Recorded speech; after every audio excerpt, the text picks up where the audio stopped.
जय माताजी। नमस्कार दीकरीओ। श्री नंदगोरवा क्षत्रिय कन्या विद्यालय में ऑनलाइन शिक्षण क्लास में हूँ सहदेव सिंह जाडेजा आपनु हार्दिक स्वागत करूँ छूं। आज आपणे विषय गुजराती अने काव्य नंबर 9 चक्रवाक मिथुन। હવે આપણે એનું જ્યારે ચક્રવાક મિથુન જોઈએ, આપણે હેડિંગ જોઈએ ત્યારે આપણને ખબર પડે ચક્રવાક એ એક પક્ષી છે, પક્ષીનું નામ છે અને મિથુન એટલે કે યુગલ, જોડકું। અહીંયા ચક્રવાક મિથુન એટલે ચક્રવાક અને ચક્રવાકી નામના પક્ષીનું યુગલ, જોડકું। અહીંયા આપણે આ કાવ્યની રચના કવિ મણિશંકર રત્નજી ભટ્ટે કરેલી છે અને એમનું ઉપનામ કવિ કાંત તરીકે ઓળખવામાં આવે છે અને આ સાહિત્ય પ્રકાર એનો કાવ્યનો સાહિત્ય પ્રકાર ખંડકાવ્ય છે।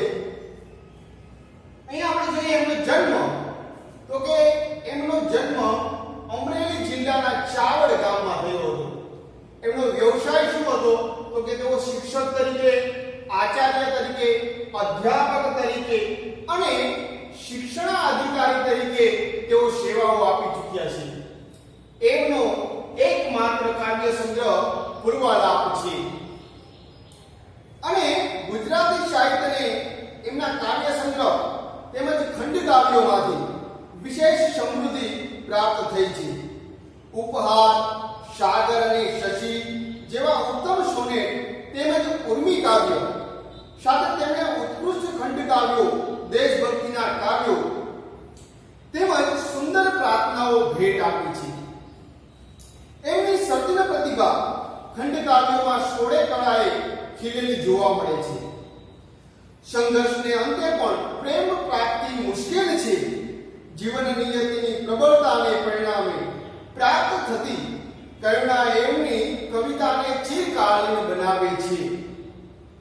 અહીં ચક્રવાક મિથુન ખંડ કાવ્યમાં કવિ કાંતે ચક્રવાક મિથુનને મનુષ્ય પ્રેમની મૂર્તિ રૂપે કલ્પના કરી છે, કારણ કે મનુષ્ય પ્રેમમાં પણ વિરહ વેદના જોવા મળે છે, ક્યારેક ભેગા મળે છે તો ક્યારેક જુદા પણ થાય છે। આમ મનુષ્ય પ્રેમમાં પણ ચક્રવાક અને ચક્રવાકીના પ્રેમની જેમ વિરહ વેદના જોવા મળે છે। એટલે આ પ્રેમની યુગલનું નસીબ એ છે, આ ચક્રવાક અને ચક્રવાકીનું નસીબ એ છે કે દેવયોગે તેમને કોઈનો શાપ મળ્યો છે। આ પક્ષી યુગલ કેવળ દિવસ દરમિયાન જ એકબીજાના પ્રેમને માણી શકે છે અને મળી શકે છે અને રાત્રિ થતા તેમને એકબીજાથી અલગ થવું પડે છે, જુદા થવું પડે છે। આ વિરહ વેદના એમને સહન થતી નથી।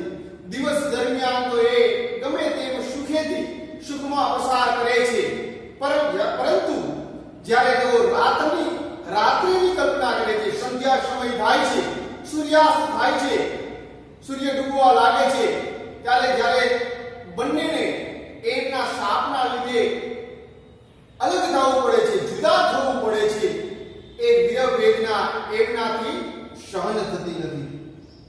ચક્રવાક મિથુનને અહીં મનુષ્ય પ્રેમની મૂર્તિ રૂપે કલ્પ્યું છે।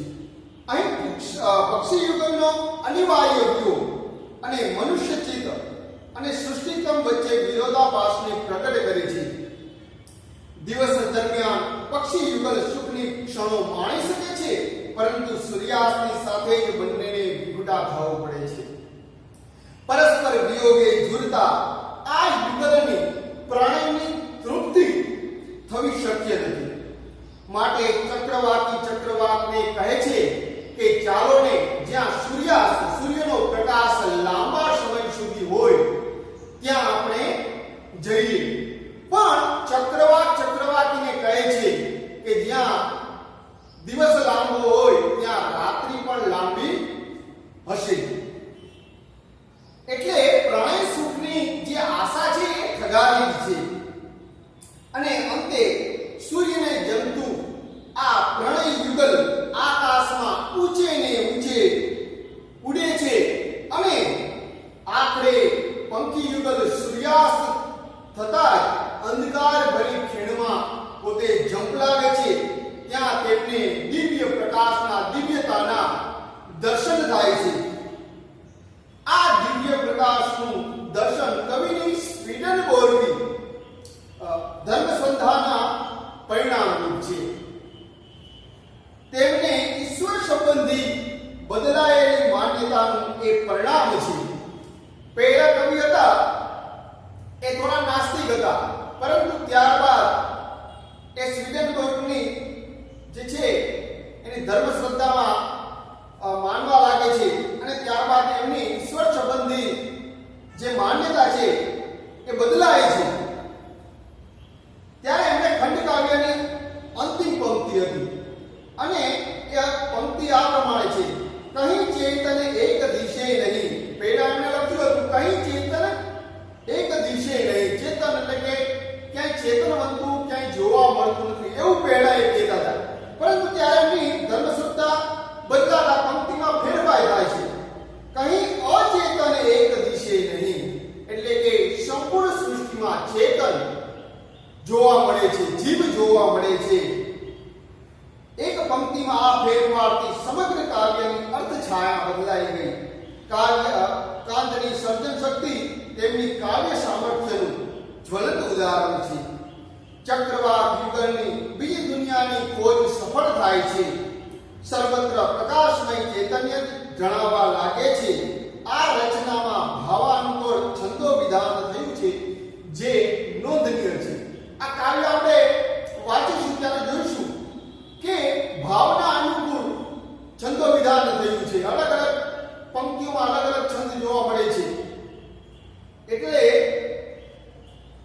અહીં આપણે ચક્રવાક અને ચક્રવાક મિથુન એટલે ચક્રવાક અને ચક્રવાકી જે યુગલ જોડકું છે એનું જે કાવ્ય છે અને કવિએ એમાં ચક્રવાક મિથુનને મનુષ્ય પ્રેમની મૂર્તિ રૂપે કર્યું છે એનો અહીં અભ્યાસ કરવાનો છે, જે આપણે આગળ જોઈશું.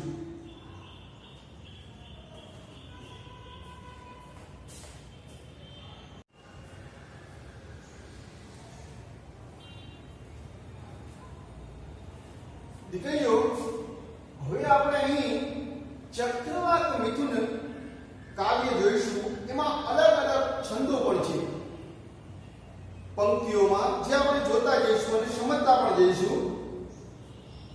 તો અહીંયા પ્રથમ પંક્તિ છે એ શબ્દાર્થ પણ લખેલા છે જે આપણે સમજવાના છે. પ્રથમ જે છે પંક્તિ કેવી રીતે ગાઈ શકાય? પ્રથમ પંક્તિઓ બે છે એ અનુષ્ટુપ છંદમાં છે. ત્યારબાદની જે પંક્તિઓ આવશે એ મંદક્રાંતા છંદમાં. તો અહીં આપણે એ પણ જોવાનું છે. તો અનુષ્ટુપ છંદને આપણે ગાઈશું. પ્રસરી રહી ચોપાસ શાખાઓ શૈલરાજની, ન જણાય જશે કેવી સંધ્યાએ મધ્યયાજની, સંધ્યાએ મધ્યયાજની. અહીંયા પ્રથમ પંક્તિ છે પ્રસરી રહી ચોપાસ શાખાઓ શૈલરાજની. પ્રસરી એટલે પ્રસરવું, ફેલાવવું. ચોપાસ એટલે ચારે બાજુ. શાખાઓ અહીંયા પર્વતની શાખાઓ, ડાળી નહીં પણ પર્વતની શાખાઓ. શૈલરાજની એટલે પર્વતરાજની. અહીંયા શું કીધું છે કે શૈલરાજની શાખાઓ, પર્વતરાજની શાખાઓ ચારે બાજુ ફેલાઈ રહી છે અને ન જણાય જશે કેવી સંધ્યાએ મધ્ય આજની. તેમાં આજની સંધ્યા સાંજ કેવી જશે એ જણાતું નથી. અહીંયા ચક્રવાક અને ચક્રવાકીની વાતથી શરૂ થાય છે, કારણ કે એમને દિવસે તો એ બંને મળી શકે છે, પણ એમને દેવયોગી શ્રાપ છે, કોઈનો શ્રાપ છે કે એ લોકો દિવસે જ મળી શકે. આ ચક્રવાક અને ચક્રવાકી પક્ષીનું યુગલ દિવસે જ મળી શકે, રાત્રે મળી શકતું નથી. એટલે રાત્રિની વિરહ વેદના એમનાથી સહન થતી નથી. એટલે જ્યારે સંધ્યા સમય થાય છે ત્યારે આ બંને જે વાત કરે છે કે હવે આ સંધ્યાનો સમય છે, એ સાંજ થઈ રહી છે, એટલે પર્વતના જે પડછાયા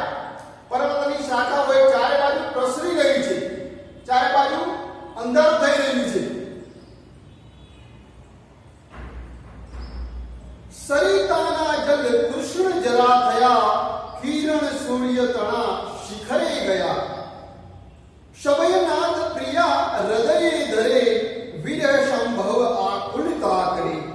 અહીંયા સરિતા એટલે કે નદીના જળ કૃષ્ણ જરા થયા એટલે કે કાળા થયા. સાંજનો સમય છે એટલે નદીના જળ છે એ કાળા થાય છે. કિરણ સૂર્ય તણા શિખરે ગયા અને સૂર્યના કિરણો છે એ શિખર ઉપર જાય છે. શભયનાથ પ્રિયા હૃદયે ધરે. શભય એટલે કે ભય સાથે, જે ચક્રવાકી છે એ ભય સાથે ભય પામેલી છે એટલે ચક્રવાકીને હૃદયે ધરે છે.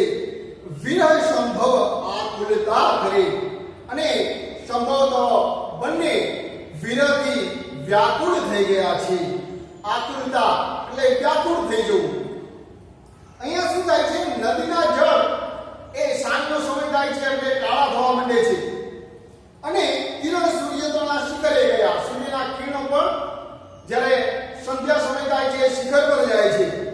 શબયનાથ પ્રિયા હૃદયે ધરે અને શબય એટલે ભય સાથે, જે પ્રિયા એટલે ચક્રવાકી છે એ ચક્રવાક છે એને હૃદયે ધરે છે. વિરહ સંભવ આકુલતા કરે અને વિરહની વેદનાથી વિરહથી વ્યાકુળ બંને થઈ ગયા છે. હવે આપણે આગળની પંક્તિ સમજીશું જે મંદક્રાંતા છંદમાં છે, જેનું બંધારણ છે મભન તત ગાગા, જેને 17 અક્ષરો હોય છે. તમે કોઈ પંક્તિને વાંચો તો તમને ખબર પડી જાય અને જ્યારે છંદ તમે સમજતા હો, તમે 10મા ધોરણમાં પણ આગળ ભણી ગયા છો, જ્યારે કોઈ છંદને યાદ રાખવો હોય ત્યારે તમારે એની એક પંક્તિ ગાઈને યાદ રાખો અને પ્રથમ 2-3 શબ્દો જોઈ લો, અક્ષર ગણી અને 2-3 એનું બંધારણ જોઈ લો એટલે તમને ખબર પડી જાય કે આ છંદ છે એ આ બંધારણમાં છે એટલે આ જ છંદ છે અને એને ગાઈને આપણે સરળ રીતે યાદ કરી શકીએ. તો એને કેવી રીતે ગાઈ શકાય? જાતા ભૂરા ગિરિ ઉપરના એકથી એક શૃંગ વર્ષા કાલે જલધિ જલના હોય જાણે તરંગ પાસે સામે તમ પ્રસરતા એક ઉદ્રગી બજોયા ભીરુ શ્યામા પણ નયનમાં આવતું અશ્રુલોયા. અહીં આપણે અટકવાનું હોય એના ઉપરથી ખબર પડી જાય. જાતા ભૂરા 4 અક્ષરે અટકવાનું, ગિરિ ઉપરના પછી 6 અક્ષરે અને ત્યારબાદ 7 અક્ષરે એકથી એક શૃંગ. એટલે આ મંદક્રાંતા છંદ થયો. હવે બાકીની પંક્તિઓ છે એ મંદક્રાંતા છંદમાં આવશે. તો અહીંયા આપણે એ પંક્તિઓ ગાઈ હવે એને સમજીશું કે જાતા ભૂરા ગિરિ ઉપરના એકથી એક શૃંગ. શૃંગ એટલે કે પર્વતની ટોચ. અહીંયા જાતા ભૂરા પર્વત પરના એક શિખર છે એ જાણે વર્ષા કાલે જલતી જલના હોય જાણે તરંગ. જાણે વર્ષા સમયે જલતી જલના તરંગ હોય એવા દેખાય છે.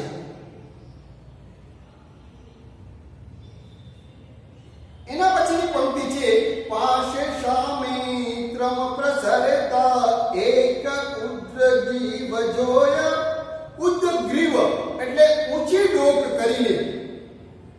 અહીંયા પાસે સામે તમ એટલે કે અંધારું.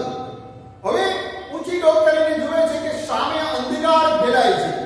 પાસે સામે તમ પ્રસરતા અંધકાર ફેલાતા એ ઊંચું ડોક કરીને જોવે છે. ભીરુ શ્યામા પણ નયનમાં આવતું અસ્ત્ર લોય. અને ભીરુ એટલે ડરપોક, શ્યામા એટલે ચક્રવાકી પોતાના આંખમાં આવતા આંસુઓને લૂછે છે. લોય એટલે કે લૂછે છે. ભીરુ શ્યામા પણ નયનમાં, નયનમાં એટલે આંખોમાં આવતા આંસુઓને લૂવે છે, લૂછે છે. વિહગ યુગ્મ કિશોર રસગ્ન એ રસમહિજ પરસ્પર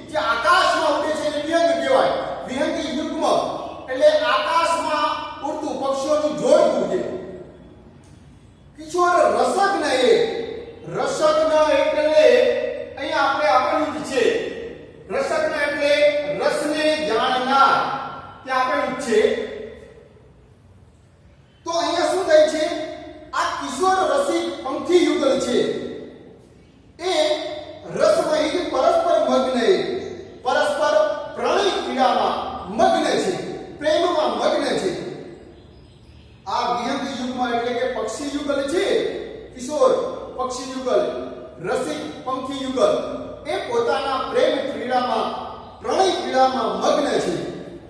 નિમૃત અત્ર અહિર્નિશ આવતું, અને નિમૃત એટલે કે નિર્ભય, અહર્નિશ એટલે કે દિવસ અને રાત. નિમૃત અત્ર એટલે અહીં, અહર્નિશ દિવસ રાત આવતું. આ યુગલને દિવસ રાત અહીં નિર્ભય બનીને રમણ આચરવા મન ભાવતું, એટલે કે પ્રણય ક્રિયા કરવાનું ગમે છે. અહીંયા શું છે કે આ યુગલને દિવસ અને રાત અહીં નિર્ભય બનીને પ્રણય ક્રીડા કરવાનું ગમે છે.